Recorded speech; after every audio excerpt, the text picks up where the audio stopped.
Halo, Assalamualaikum warahmatullahi wabarakatuh. Selamat datang di channel video saya. Masih bersama dengan saya, Mas Purwo. Nah, pada kesempatan kali ini ya teman-teman, kita akan membahas tentang modus penipuan pinjol salah transfer. Nah, bagaimana modus penipuannya? Mari kita simak bareng-bareng. Mudah-mudahan ini juga menjadi edukasi kita bareng-bareng ya teman-teman. Nah, modusnya ini oknum pinjol itu menyadap data-data di kita atau mengambil data diri kita, entah dari mana itu ya teman-teman. Modusnya adalah oknum ini menggunakan data diri kita untuk meminjam di pinjaman online. Nah, setelah cair tentunya kan ke rekening pribadi kita ya. Nanti dari pihak ya oknum yang meminjam, yang dari oknum yang menggunakan data diri kita ini, mereka menelpon bahwa telah terjadi salah transfer sekian juta ke nomor rekening kita. Nah, kemudian mereka itu secara sopan santun meyakinkan, ya tentunya ini modus penipuan ya teman-teman. Jangan terjebak ya. Mereka sangat santun sekali, terus telepon ke kita, mohon maaf Bapak Ibu sekalian,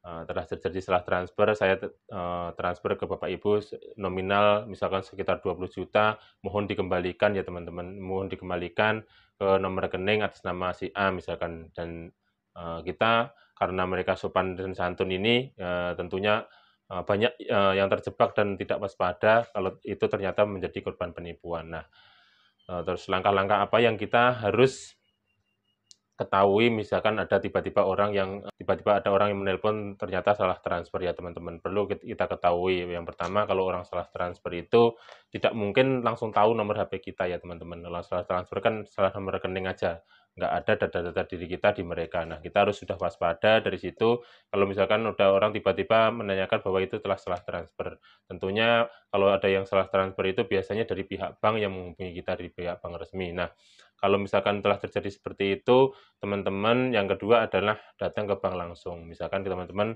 kalau memang itu terjadi salah transfer atau teman-teman ragu ya, cek ke bank langsung dimutasinya, tolong dilihatin mutasinya bahwa misalkan tanggal sekian telah terjadi transaksi, misalkan salah transfer. Nah, kalau ternyata itu dari yang transfer ke kita dari pinjol tertentu, ya kita jangan transfer ke orang yang menelpon kita tadi ya teman-teman. Itu adalah modus penipuan menggunakan data diri kita untuk pinjam ke pinjol. Dan nanti kalau misalnya kita sudah transfer ke orang tersebut, nah pinjolnya otomatis menagih ke kita. Nah, setelah kita tahu misalkan itu dari pinjol, terus apa yang kita lakukan? Nah, kita diamkan aja uangnya di situ. Misalkan nanti kalau misalkan kita mau proaktif biar tidak kena tagihan, ya kita langsung hubungi ke pinjolnya langsung bahwa kita telah terjadi penipuan atas nama data diri kita tidak mengajukan pinjaman online atas nama diri kita, data kita telah disalahgunakan oleh orang. Nah, kita kembalikan saja uangnya ke pihak pinjolnya, dan nanti kita menghindari juga kita akan ditagih oleh debt collector. Biasanya kalau kita diamkan saja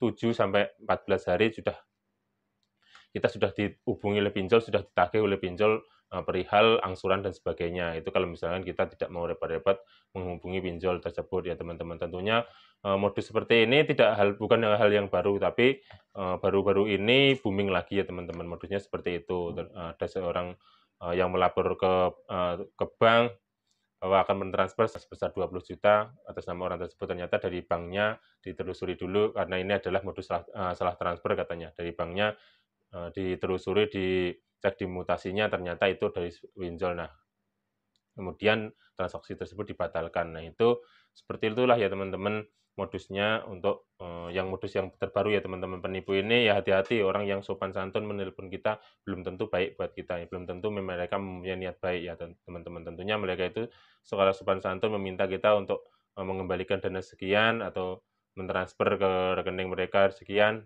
ya karena mereka ada maunya, karena mereka menggunakan data diri kita untuk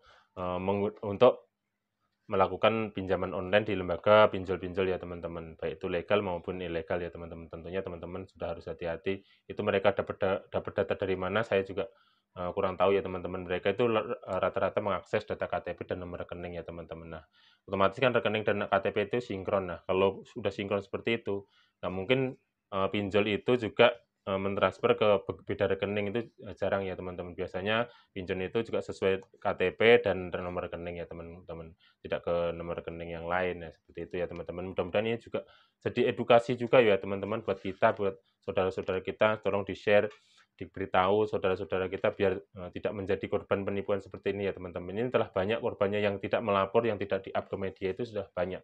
Tapi dengan adanya kasus-kasus seperti ini, saya juga pengen mengedukasi untuk teman-teman saudara-saudara semua, bahwa modus penipuan ini telah marak, yang memanfaatkan kita yang misalkan yang tidak yang gaptek dan yang orang yang lugu, biasanya yang ditipu yang seperti itu ya teman-teman ini.